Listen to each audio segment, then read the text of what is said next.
ஆடியன்ஸ்க்கும் ரொம்ப ரொம்ப பிடிக்கும். சரி வாங்க டைம் வேஸ்ட் பண்ணாம இந்த எபிசோட் பார்ட் 5 கதைக்குள்ள போகலாம். போன எபிசோட் கடைசியில எப்படி முடிச்சிருந்திருப்பாங்க, அந்த ஹேண்டிகேப்ட் பாய் பாத்ரூமுக்கு போய் பார்க்கும்போது அந்த பைத்தியக்கார அம்மா ஃபுல்லாவே மான்ஸ்டரா மாறி இருந்திருப்பாங்கல்ல. அதுவும் எந்த மாதிரி மான்ஸ்டர்னு பாத்தீங்கன்னா இந்த குழந்தையோட கரு மாதிரியான ஒரு மான்ஸ்டர். அப்பதான் அந்த ஹேண்டிகேப்ட் பாய்க்கு ஒன்று ஞாபகத்துக்கு வருது. அந்த பைத்தியக்கார அம்மா என்ன சொல்லியிருந்திருப்பாங்கன்னா, ஒருவேளை நான் மான்ஸ்டரா மாறினா யோசிக்காம என்ன சுட்டு கொண்டுடுங்க அப்படின்ற மாதிரி சொல்லியிருந்திருப்பாங்க. உடனே இந்த ஹேண்டிகேப்ட் பாயும் சரி சுடலான்னு போகும்போது அந்த கருக்குள்ள இருந்து ஒரு குழந்தை கத்துற மாதிரியான சத்தம் இருக்குது. ஆக்சுவலி அந்த பைத்தியக்கார அம்மா ஒரு குழந்தைய பறி கொடுத்ததுனாலதான் இந்த மாதிரி ஆகியிருப்பாங்க. சோ மறுபடியும் இந்த மாதிரி குழந்தை சத்தம் கேட்கறதுனால இந்த ஹேண்டிகேப்ட் பாய்க்கு வந்து சுடுறதுக்கு மனசே இல்ல. உடனே அப்படியே கதவை முடியறாரு. இப்ப அப்படியே கட் பண்ணி பேஸ்மெண்ட்ல இருக்கிற நம்ம ஹீரோவை காமிக்கிறாங்க. ஹீரோவை மீட் பண்றதுக்காக ஹீரோயினோட அண்ணன் வந்திருக்கான். அதான் அந்த கண்ணாடி போட்டிருப்பாங்க. நேரா நம்ம ஹீரோவை கூப்பிட்டு அபார்ட்மெண்ட்டுக்கு கீழே உள்ள கதவுல நிறைய பொருள் வச்சு அடைச்சு வச்சிருக்கோம். இருந்தாலும் அதெல்லாம் உடைச்சுக்கிட்டு நிறைய மான்ஸ்டர் உள்ள வர்றதுக்கு சான்ஸ் இருக்கு.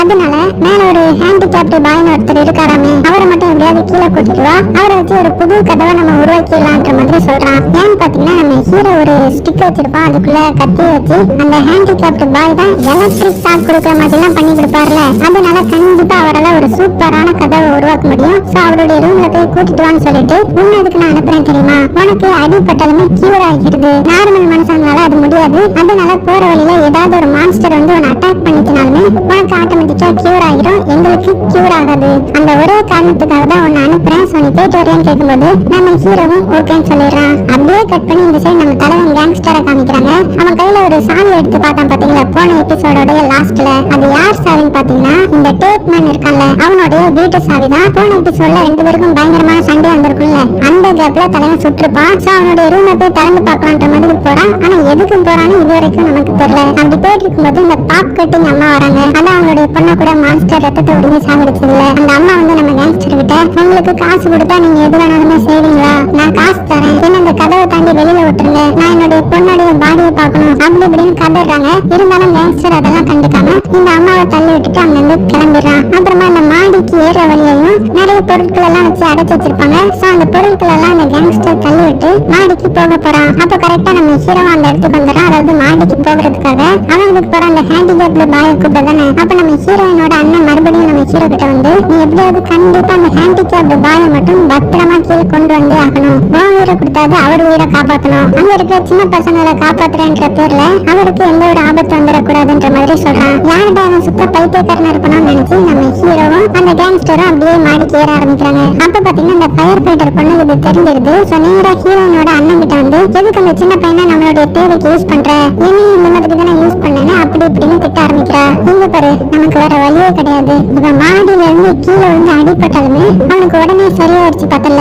சோ இவனை நம்ம யூஸ் பண்ணி தான் ஆகணும் அப்படி இப்படின்னு நிறைய சொல்லிட்டு இந்த கவர்மெண்ட் இதை பத்தி அனௌன்ஸ் பண்றதுக்கு முன்னாடியே நான் ஒரு இன்டர்நெட் பிளாகிங்ல இதை பத்தி படிச்சேன்னு சொல்லி அவன் படிச்சிருந்திருப்பான் பாத்தீங்களா ஒரு பிளாக், அதை எடுத்து இந்த ஃபயர் ஃபைட்டர் பொண்ணுகிட்ட காமிக்கிறான். பார்த்தா அதுல பூனோட 2 கண்ணு இந்த மாதிரி சிம்பிள் இருக்குது. இந்த சிம்பிளை பார்த்ததும் இந்த ஃபயர் ஃபைட்டர் பொண்ணுக்கு ஒண்ணு ஞாபகத்துக்கு வருது. அதாவது இந்த ஃபயர் ஃபைட்டர் பொண்ணோட ஃபியான்சி இருக்கான் பாத்தீங்களா, அவன் கூட கல்யாணம் நடக்கிறதுக்கு 2 நாள் முன்னாடி இறந்து போயிருப்பானே, அவன் ஒரு பிளாக் எழுதிட்டு இருந்திருப்பான். அதை இந்த ஃபயர் ஃபைட்டர் பொண்ணு பார்த்திருப்பாங்க. அதுலதான் இந்த பூனை கண்ணுடைய சிம்பிள் மாதிரியும் பார்த்திருப்பாங்க. சோ அது என்னதுன்னு கேட்க வரும்போது அந்த ஃபியான்சி டக்குனு அதை மூடி கபோர்டுக்குள்ள வச்சிருவான். சோ இந்த விஷயம் இந்த ஃபயர் ஃபைட்டர் பொண்ணுக்கு ஞாபகத்துக்கு வருது. ஒருவேளை நம்ம ஃபியான்சி தான் இந்த பிளாக் எழுதிட்டு போறோன்ற மாதிரி நினைக்க ஆரம்பிக்கிறா. அப்படியே கட் பண்ணி நம்ம ஹீரோவையும் அந்த கேங்ஸ்டரையும் காமிக்கிறாங்க. அப்படி மாடிக்கு போயிட்டு இருக்காங்கல்ல, போற வழியில நம்ம ஹீரோட கண்ணு அப்படியே பிளாக்கா மாறுது. இந்த ஒரு மான்ஸ்டர் இருக்கிற மாதிரி எனக்கு தெரியுது, நம்ம போய் அதை வேட்டையாடலாமா அப்படின்ற மாதிரி சொல்லிட்டு நீ வரலையா உனக்கு ரொம்பவே பயமா இருக்கான்ற மாதிரி சொல்றான். இதை கேட்டது இந்த கேங்ஸ்டர் வந்து செம்ம டென்ஷன் ஆகி நம்ம ஹீரோவை இழுத்து போட்டு ஒரு குத்துவான் பாருங்க.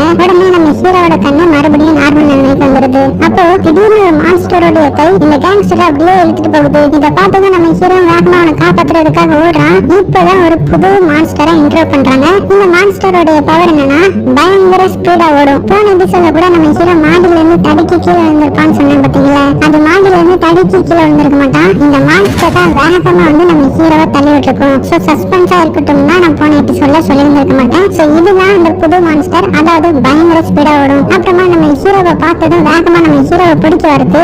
உடனே ஒரு தீப்பத்தை வச்சு அம்பு இந்த மான்ஸ்டர் முதுகுலயே வந்து குத்துது.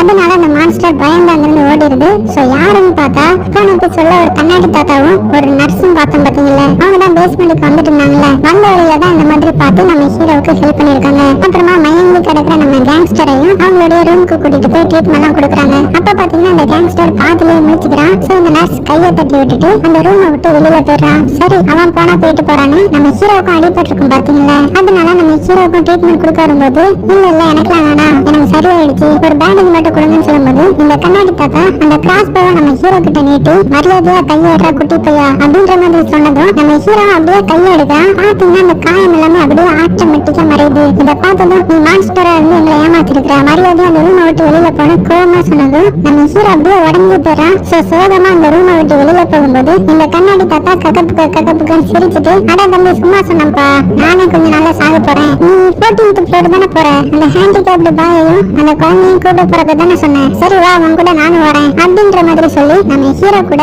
இந்த கண்ணாடி தாத்தாவும் அந்த நர்ஸும் சேர்ந்து 14th ஃப்ளோருக்கு போக ஆரம்பிக்கிறாங்க. அப்படியே கட் பண்ணி பேஸ்மெண்ட்ல இந்த டேப் மேன காமிக்கிறாங்க. அவன் ஆமா கேங்ஸ்டர் வெளியில தானே இருக்கிறான், அவன் என்ன பண்ணிட்டு இருக்கான்னு கேட்கும்போது அவனப்பா அவன் மாடிக்கு எதுக்கோ போயிட்டு இருந்தாப்பான்ற மாதிரி சொன்னதும் ஓ அப்படியான்னு சொல்லிட்டு திடீர்னு என்ன யோசிச்சான்னு தெரியல, டக்குன்னு பாக்கெட்டை தொட்டு பாக்குறான். அவனுடைய சாவியை காணோம். அதுதான் அந்த கேங்ஸ்டர் எடுத்திருப்பானே, அது இவனுக்கு தெரிய வருது. சோ பயங்கரமா சைக்கோத்தனமா நடந்துக்கிறான். அங்க இருக்கிற செவுத்தெல்லாம் குத்த ஆரம்பிக்கிறான். திடீர்னு இவனுக்கு என்னாச்சுன்னு தெரியல. அப்படியே கட் பண்ணி இந்த கேங்ஸ்டரை காமிக்கிறாங்க. நேரா மாடிக்கு இந்த டேப்மேனோட ரூமுக்கு தான் வந்து ஏதோ பயங்கரமா தேடுறான். ஆனா என்ன தேடுறான்னு தெரியல, எதுவுமே அவனுக்கு கிடைக்கவும் செய்யல. சோ கோவத்துல அந்த ரூமை விட்டு வெளியில வரும்போது பக்கத்துலயே ஒரு ரூம் இருக்கிறத பாக்குறான். இந்த டேப்மேன் கிட்ட இருந்து ஒரு சாவி எடுத்துட்டு வந்திருப்பான் பாத்தீங்களா. அந்த சாவி அந்த ரூம்ல படவும் கரெக்டா திறந்துடுது. சோ உள்ள போய் என்னதான் இருக்குன்னு போய் பார்க்கும்போது சின்ன குழந்தைகளை சித்திரவதை பண்ற மாதிரியான ஏகப்பட்ட போட்டோ ஒட்டி வச்சிருக்குது. அதுல ஒரு போட்டோவை பாக்குறான். அது இந்த கேங்ஸ்டருக்கு தெரிஞ்ச பொண்ணு போல. அந்த பொண்ணை நொடிக்கு நொடி சித்திரவதை பண்ணி சாவடிச்சிருக்கான். எல்லா போட்டோவும் அதுல இருக்குது. அது போக அந்த குழந்தை கூட நல்லா பழகி இருக்கிற மாதிரியான போட்டோ இருக்குது.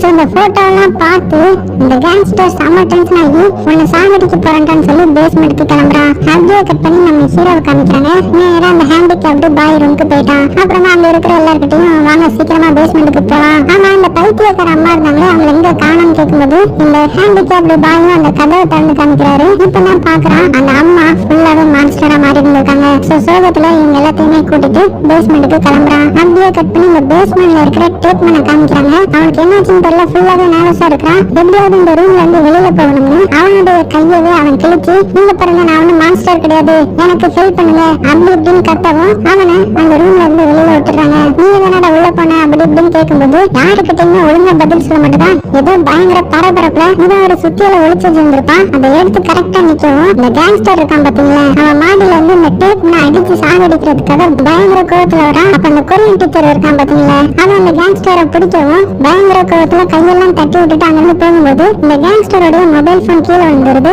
அதை அந்த கொரியன் டீச்சரை எடுத்து எதையோ வாசிக்க ஆரம்பிக்கிறான். அப்ப இந்த டேப்மேன் சுத்தியில வச்சு ஒழிஞ்சிட்டு இருந்தான் பாத்தீங்களா, கரெக்டா நம்ம கேங்ஸ்டர் வரவும் மண்டையிலே 2 அடி சுத்தியலால. ஆனா நீ படிச்ச ஸ்கூல்ல நான் ஹெட் மாஸ்டர் தான் சொல்லி அந்த சுத்தியில புடுங்கி அவனையே போட்டு வெறித்தனமா அடிக்க ஆரம்பிக்கிறான். ஒரு கட்டத்துல என்ன ஆயிட்டுதுன்னா அந்த டேப்மேனை போட்டு பயங்கரமா அடிச்சதுனால அவனுடைய மூஞ்செல்லாம் பேந்து பயங்கரமா பிளட் எல்லாம் ப்ளீட் ஆக ஆரம்பிக்குது. அப்போ நீ எல்லாம் உயிரோடவே இருக்க கூடாதுடா கொலைகாரன்னு சொல்லவும் இந்த டேப்மேனுக்கு லைட்டா பிளாஷ்பேக் எல்லாம் வரும். அது என்ன பிளாஷ்பேக்னு நமக்கு அடுத்த எபிசோட்ல தான் சொல்லுவாங்க. அடுத்தது இந்த டேப்மேன் மண்டையில சுத்தியில வச்சு ஒரு கோடு போடுறான். அதோட ஆளு க்ளோஸ். ஃபர்ஸ்ட் எபிசோட்ல ஒரு போனை காமிச்சு அந்த போன்ல இருந்த பிக்சர் யாரோடையும் கிடையாது, மேல ஒரு சின்ன குழந்தைய ரொம்பவே டார்ச்சர் பண்ணி வச்சிருந்தான் தெரியுமா, அந்த குழந்தையோட போட்டோ தான். இப்படி இருக்க இந்த செத்து போன டேப்மேனை இந்த அபார்ட்மெண்ட்டை விட்டு வெளியில தரன்னு இழுத்துட்டு வந்து ஒரு குழாய் இருக்கும் பாத்தீங்களா, அந்த குழாய்க்குள்ள அந்த டெட் பாடியை வச்சு மறுபடியும் அபார்ட்மெண்ட்டுக்குள்ள வரும்போது இந்த வெளியில கிடக்குற அந்த சோல்ஜரோடைய டெட் பாடியையும் அடுத்தது அந்த பொண்ணுடைய டெட் பாடியையும் அதான் அந்த எபிசோடோட ஸ்டார்டிங் சீன்ல கூட அந்த அம்மா வந்து கதறுவாங்க பாத்தீங்களா,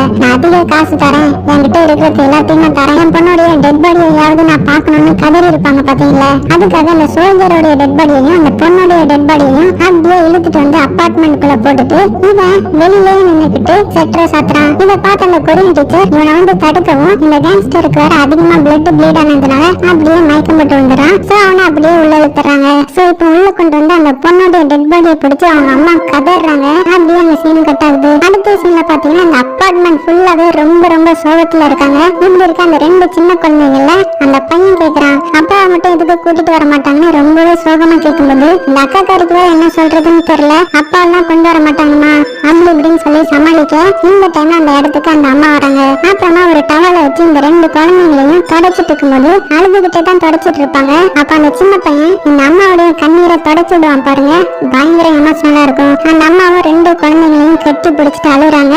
அந்த குழந்தைங்களும் பயங்கரமா அழுகுது. அப்புறமா அந்த சோல்ஜரையும் அந்த பொண்ணையும் இந்த அபார்ட்மெண்ட்டுக்குள்ளேயே புதைச்சிட்டு இறுதி அஞ்சலி நடக்குது. அதுல இந்த சின்ன குழந்தைங்களும் அவங்களால முடிஞ்ச ஒரு ஃபிளவர் எடுத்துட்டு வந்து கொடுக்குறாங்க. சோ அதை வச்சுட்டு நம்ம மனுஷங்களை தான் பிறந்தோம், நம்ம மனுஷங்களை தான் இறக்கணும் அப்படின்னு அந்த கண்ணாடி தாத்தா சொல்லவும் அப்படியே சீன் கட் ஆகுது. இப்ப பாத்தீங்கன்னா அந்த ஹேண்டிகேப்டு பாயையும் கீழே கொண்டு வந்துட்டாங்கல்ல. சோ அவரும் இந்த அபார்ட்மெண்டோட கதவை ரொம்பவே சேஃபா ரெடி பண்றாரு. நம்ம ஹீரோவை என்ன பண்றாங்கன்னு பாத்தீங்கன்னா இப்ப மேல ஏதாவது பொருட்கள் தேவைப்படுதுன்னா நம்ம ஹீரோவை மட்டும்தான் போய் எடுத்துட்டு வான்னு அனுப்புவாங்க. அந்த மாதிரி ஒரு வேலைக்காரனா நம்ம ஹீரோவை யூஸ் பண்ணிட்டு இருக்காங்க. இப்படி இருக்க அப்படியே வெளியில காமிக்கிறாங்க. அந்த குழாய்க்குள்ள அந்த டேட்மேனோட டெட் பாடி வச்சுட்டாங்கல்ல, அத அந்த நாக்கு பெருசா இருக்கிற மாஸ்டர் வந்து இந்த டேட்மேனோட ரத்தத்தை குடிக்க ஆரம்பிக்குது. அப்ப ஒரு பெரிய மாஸ்டரோட கை இந்த நாக்கு மாஸ்டர் அப்படியே குடிச்சு எழுக்குது. அதோட தொடரும்னு போடுறாங்க. சோ மஜாவா இருந்திருக்கும் நம்புறேன். அடுத்த எபிசோடு இதோட தெரியா இருக்க போகுது. அது போக இது வரைக்கும் நம்ம 5 எபிசோட் பார்த்திருக்கோம். இந்த 5 எபிசோட்ல உங்களுக்கு பிடிச்ச கேரக்டர் என்னதுன்னு மறக்காம கீழே கமெண்ட் பண்ணுங்க. நமக்கு எப்பவும் தலைவன் கேங்ஸ்டர் தான். நீங்களும் உங்களை ரொம்ப நேரம் வெயிட் பண்ண வைக்க மாட்டேன். டெய்லி ஒரு எபிசோட் கன்ஃபார்மா போட்டுருவேன்.